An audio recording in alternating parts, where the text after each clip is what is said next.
৪৫ বছৰ পাৰ হৈ গ'লে সেই সুবিধা নাথাকে। অৰ্থাৎ প্ৰমোচনৰ বাবে ঊৰ্ধ্বতম বয়স ৪৫ বছৰ আছিলে। আজি কেবিনেটে অংগনবাদী সহায়িকাসকলক অংগনবাদী কৰ্মীলৈ পদোন্নতিৰ বয়সৰ ঊৰ্ধ্বতম সীমা ৪৫ বছৰৰ পৰা ৫০ বছৰলৈকে বৃদ্ধি কৰে। ইয়াৰ ফলত ৰাজ্যৰ বহুকেইটা আমাৰ অংগনবাদী সহায়িকা এই আমাৰ সিদ্ধান্তৰ ফলত উপকৃত হ'ব। আজি আমি অসমৰ উদ্যোগীকৰণৰ দিশত ৮৫০ কোটি টকা বিনিয়োগৰ প্ৰস্তাৱ আমি অনুমোদন কৰোঁ। এডভান্টেজ অসম ৩ত স্বাক্ষৰ কৰা ৪খন অসম ফৰেষ্ট প্ৰটেকশ্যন ফ'ৰ্চ আৰু ফ্ৰণ্টলাইন ফৰেষ্ট ষ্টাফক ৰেচনৰ বাবে আমি মাহত ২০০০ টকা দি আছিলোঁ। যিহেতু পুলিচে ৰেচনৰ বাবে ২৫০০ টকা পায়, সেইবাবে আজি অসম ফৰেষ্ট প্ৰটেকশ্যন ফ'ৰ্চ আৰু ফ্ৰণ্টলাইন ষ্টাফক আমি ৰেচনৰ বাবদ দিয়া ২০০০ টকা ২৫০০ টকালৈকে আমি বৃদ্ধি কৰোঁ। আৰক্ষীৰ সমপৰ্যায়লৈকে আমি লৈ আহোঁ। এতিয়া মই কেবিনেটত গ্ৰহণ কৰা এটা গুৰুত্বপূৰ্ণ সিদ্ধান্তৰ বিষয়ে আপোনালোকক ক'ব বিচাৰিছোঁ। আপোনালোকে জানে যে আমি ২০২৫ বৰ্ষটোক কিতাপৰ বৰ্ষ হিচাপে উদযাপন কৰাৰ সিদ্ধান্ত গ্ৰহণ কৰিছিলোঁ।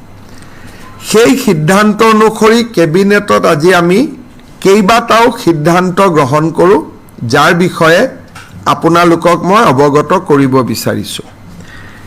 কিতাপৰ বৰ্ষ উপলক্ষে ৰাজ্য চৰকাৰে ১০০০জন যুৱ লেখকক তেওঁলোকৰ ভৱিষ্যতৰ দিনত আৰু অধিক তেওঁলোকক উৎসাহ প্ৰদান কৰিবৰ বাবে ১০০০ যুৱ লেখকক ২৫,০০০ টকা কৰি এককালীন এটা সাহায্য দিবলৈ সিদ্ধান্ত গ্ৰহণ কৰে। ১০০০ যুৱ লেখকে ২৫,০০০ টকা কৰি আৰ্থিক উদগনি লাভ কৰিব। অসম প্ৰকাশন পৰিষদে যুৱ লেখকসকলৰ তালিকা চূড়ান্ত কৰিব। এই বছৰ অসমত যাতে কেইবাখনো গ্ৰন্থমেলা অনুষ্ঠিত হ'ব পাৰে, সেইবাবে ৰাজ্য চৰকাৰে জিলা সদৰত কোনোবা অনুষ্ঠান প্ৰতিষ্ঠানে গ্ৰন্থমেলা আয়োজন কৰিলে ৫ লাখ টকাকৈ আৰ্থিক সহায় আগবঢ়াব। অৰ্থাৎ অসমৰ ৩৫খন জিলাৰ যি ধৰণে গ্ৰন্থমেলা আয়োজন হ'ব, যিসকল আয়োজক, সেই আয়োজকসকলক আমি ৫ লাখ টকাৰ এটা অনুদান আগবঢ়াম। আৰু যদি কোনোবাই গ্ৰন্থমেলা সমজিলাত পাতে, আমাৰ ৰাজ্যত জিলা আছে, সমজিলা আছে, এতিয়া মহকুমা নাই, গতিকে জিলাত পাতিলে গ্ৰন্থমেলা পাতিলে ৫ লাখ টকা পাব।